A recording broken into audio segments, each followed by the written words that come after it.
You have spoken about the 5 longings of the soul. Mm-hmm. Can you talk more about this, please? Mm.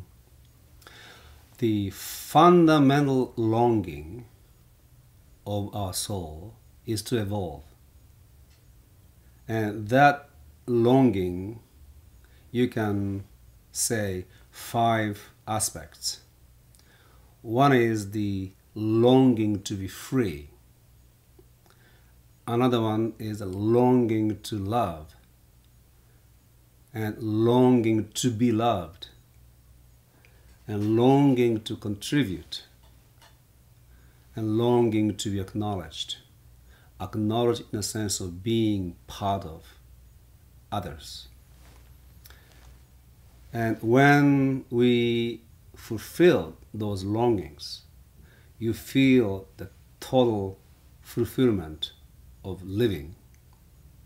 And by fulfilling these longings, you actually fulfill the fundamental longing of the soul, which is to evolve.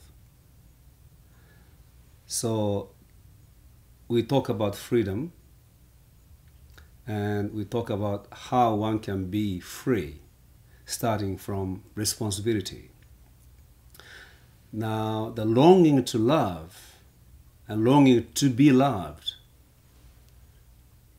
can be fulfilled by you cultivating the virtues and abilities to give and to receive. And there's a concept, generosity and magnanimity. Generosity is a virtue or the ability to give unconditionally. Magnanimity is the virtue to forgive unconditionally. And these 2 virtues you can practice to cultivate. Every day you give something to somebody unconditionally. And you forgive somebody for something unconditionally. The more you give, the more you become able to give. The more you forgive, the more you become able to forgive. And eventually, there is no one to forgive. And then forgiveness merges into giving. You continue to give unconditionally. And people say, well, I don't have much to give. Well, you can just smile to people. That's an amazing gift you can give. And then the longing to be loved, to increase the ability to receive. You cultivate the virtues of gratitude and trust. So gratitude is a virtue to receive unconditionally and be thankful for everything unconditionally.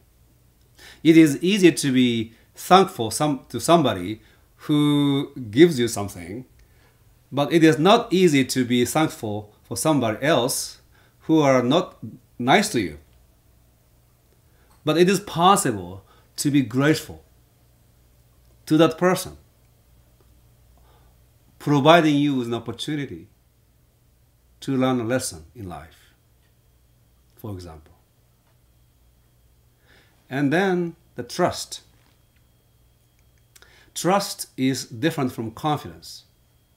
Confidence requires an evidence. So you gain more and more confidence by succeeding at something, and then you become more confident. Trust doesn't require any evidence. You trust because you trust. You be the cause.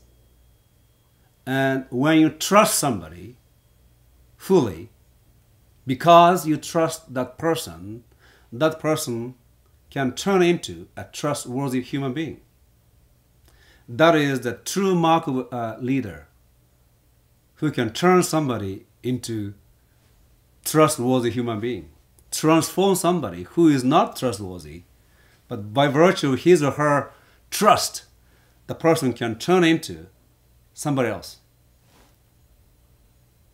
So with gratitude and trust, you reconcile with the rest of the universe.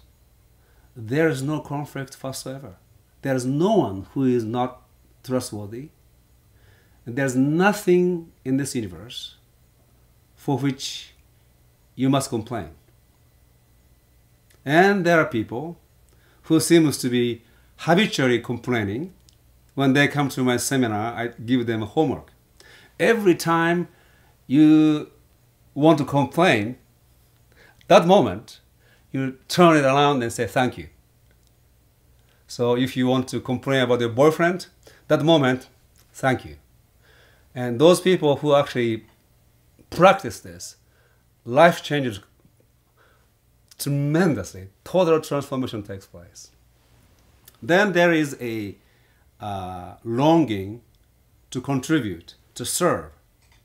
But when we talk about contribution or service, sometimes people think it is a form of sacrifice.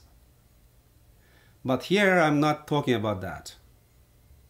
It is an expression of your passion, expression of your mission, expression of your vision, and you want to make a difference in people's lives and in the world. That is a longing to contribute. There is no self-sacrifice involved. It is an expression of your passion. And then longing to be acknowledged. Now, this is different from egological acknowledgement. Ego always wants an acknowledgement and, appreciation, admiration, adjuration. And if you're a narcissist, you want praised. But this is not that. Your soul's longing to be acknowledged is a humble request to be part of other people's souls. So by contributing, by being who you are, you would like to be interrelated with others. So you are in me and I am in you. Acknowledgement means that I am accepted into your soul. Then there's an interconnection. So when we continue to practice those virtues and continue to fulfill our soul's longings, we are not only fulfilling our soul, but also we are evolving. This is the most wonderful way of evolving, because your path of evolution is paved by the blessings. Enjoy.